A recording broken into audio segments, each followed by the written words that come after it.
14 minutes 43 secondes. C'est la durée de projection d'un film de 400 mètres. Nous allons l'occuper à passer en revue quelques-uns des problèmes du temps. Et d'abord, qu'est-ce que le temps?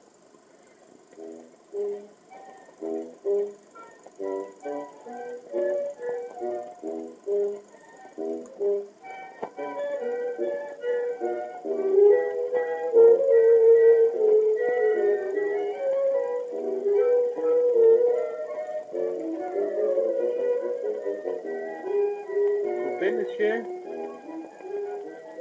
Merci.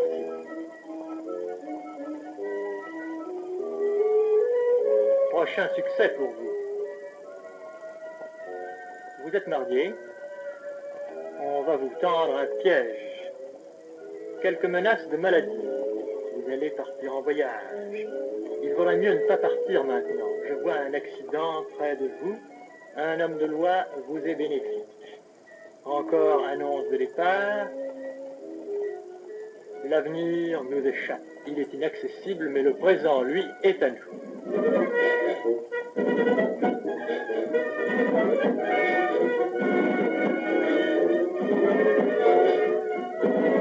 Eh bien, non. Regardez les photographes. Voilà les gens qui travaillent dans le présent. Centième, 500e de seconde. Et ce qu'ils vous livrent, c'est déjà du passé. Non, voyons, non. Votre photo n'est pas pour aujourd'hui. Le passé est un gouffre sans fond dans lequel la mémoire jette une brève lueur. Vous vous souvenez? Ce jour-là, elle portait un petit tailleur blanc. Vous vous souvenez? C'était l'année de l'exposition. Vous vous souvenez? Et les souvenirs se spacent. Et finalement, tout retombe dans l'oubli. Avenir, présent, passé, le temps sous toutes ses formes nous échappe, et pourtant nous le mesurons.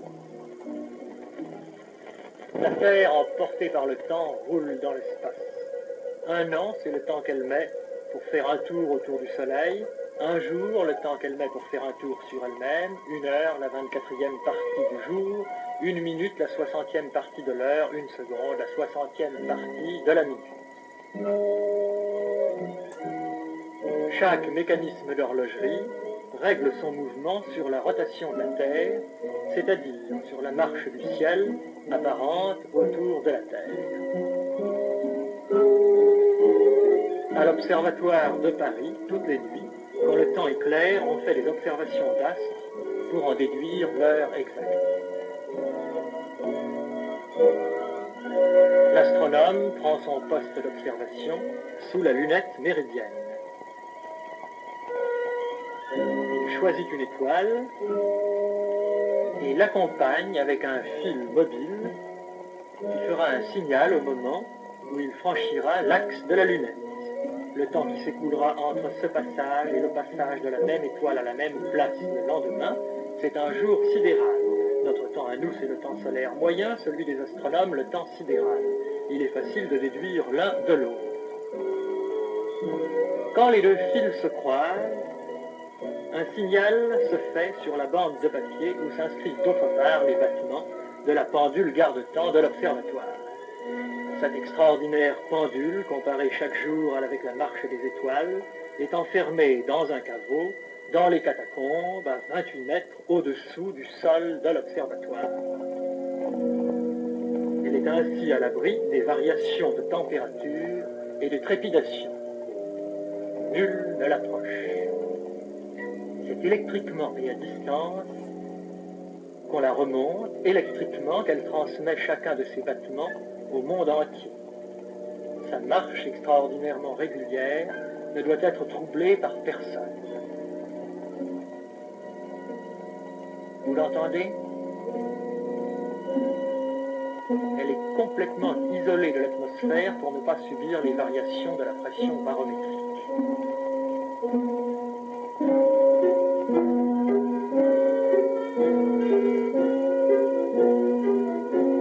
Tous les mécanismes d'horlogerie similaires qui ont été inventés pour battre la seconde la battent à l'unisson de la pendule mère de l'observatoire.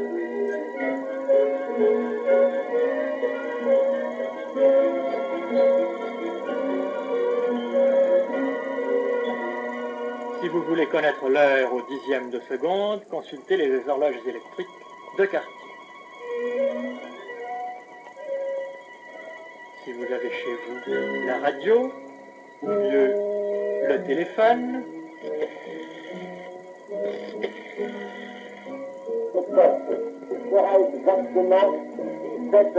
et savez-vous d'où sort cette voix? De l'horloge parlante de l'observatoire. Le cylindre tourne et déroule la voix mystérieuse inscrite photographiquement sur un film devant le lecteur des heures, le lecteur des minutes, le lecteur des secondes. 31 observatoires, répartis sur toute la surface du globe, font des observations horaires et les échangent par radio. Leurs signaux aboutissent tous ici, dans la grande salle du Bureau international de l'heure, à l'Observatoire de Paris. Nous allons justement recevoir l'émission de Saïd.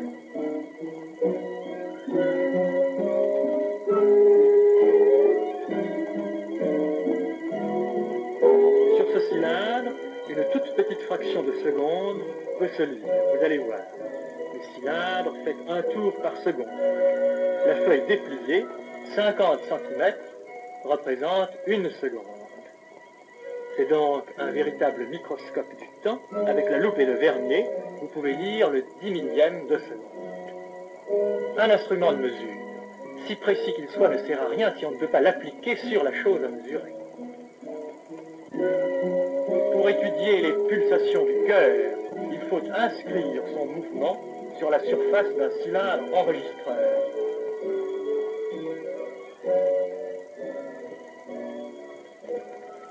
Ce qui est enroulé dans le cours mystérieux du temps devient alors visible.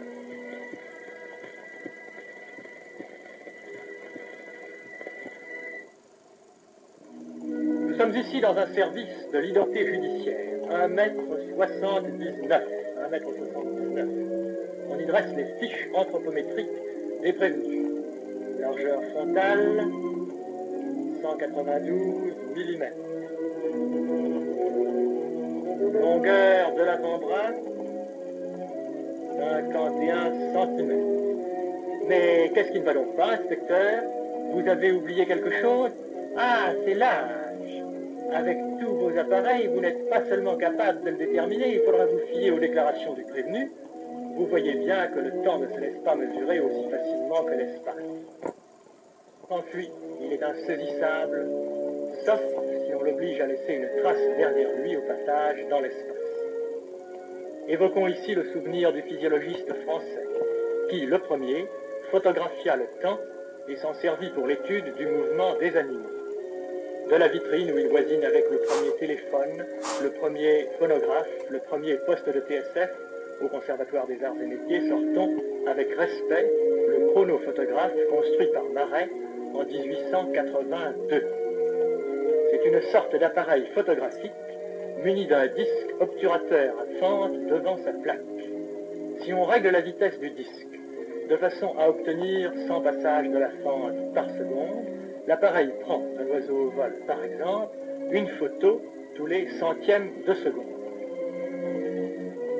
Vol du canard, vol du héron.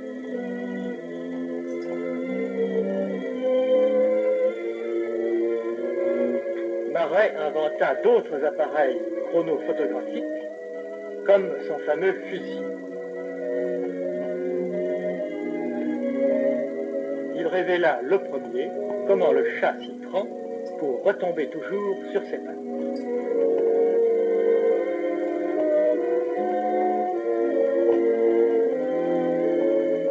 Il eut enfin l'idée de projeter ces instantanés successifs.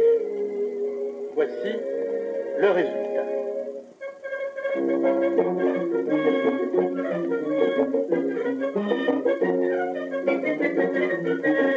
Marais fut le premier à recomposer le mouvement, ouvrant la voie au cinématographe.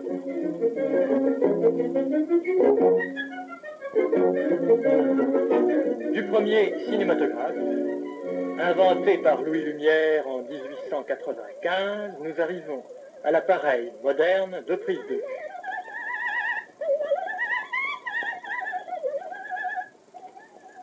Et à la prise de son. L'ingénieur du son capte les vibrations sonores et les inscrit sur la pellicule.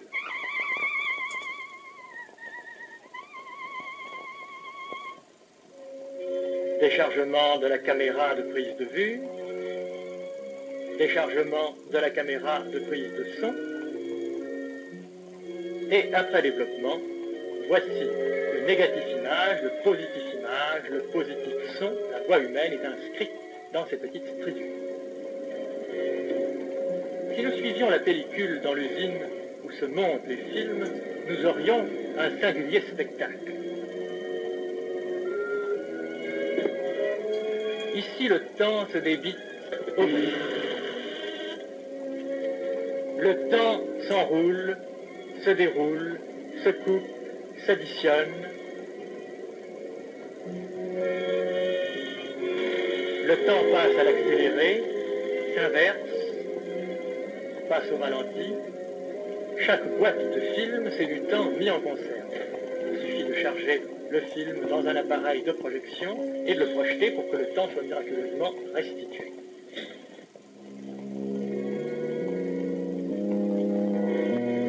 Parfois au ralenti.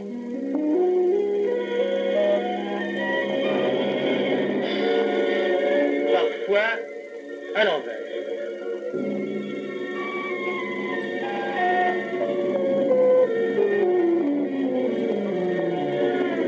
Certains mouvements extrêmement lents peuvent au contraire être accélérés de façon à devenir visibles.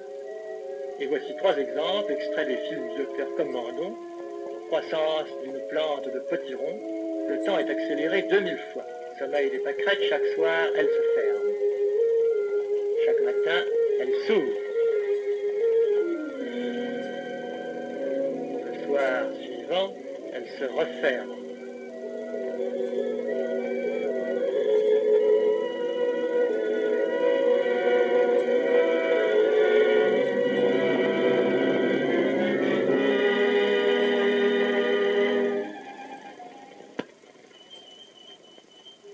Qu'est-ce donc que le temps? Pour un enfant, 1 minute, c'est très long, c'est tout un monde. Pour un vieillard, 1 minute, c'est peu de chose. C'est une si faible parcelle du temps qu'il a déjà vécu.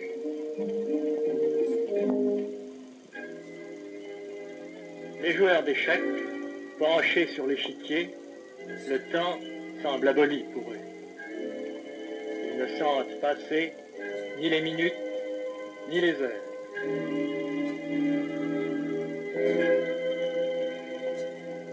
Il arrive quelquefois, au contraire, qu'une seconde semble durer tout un siècle. Et maintenant, mesdames et messieurs, le saut de la mort, les yeux bandés de trapèze à trapèze.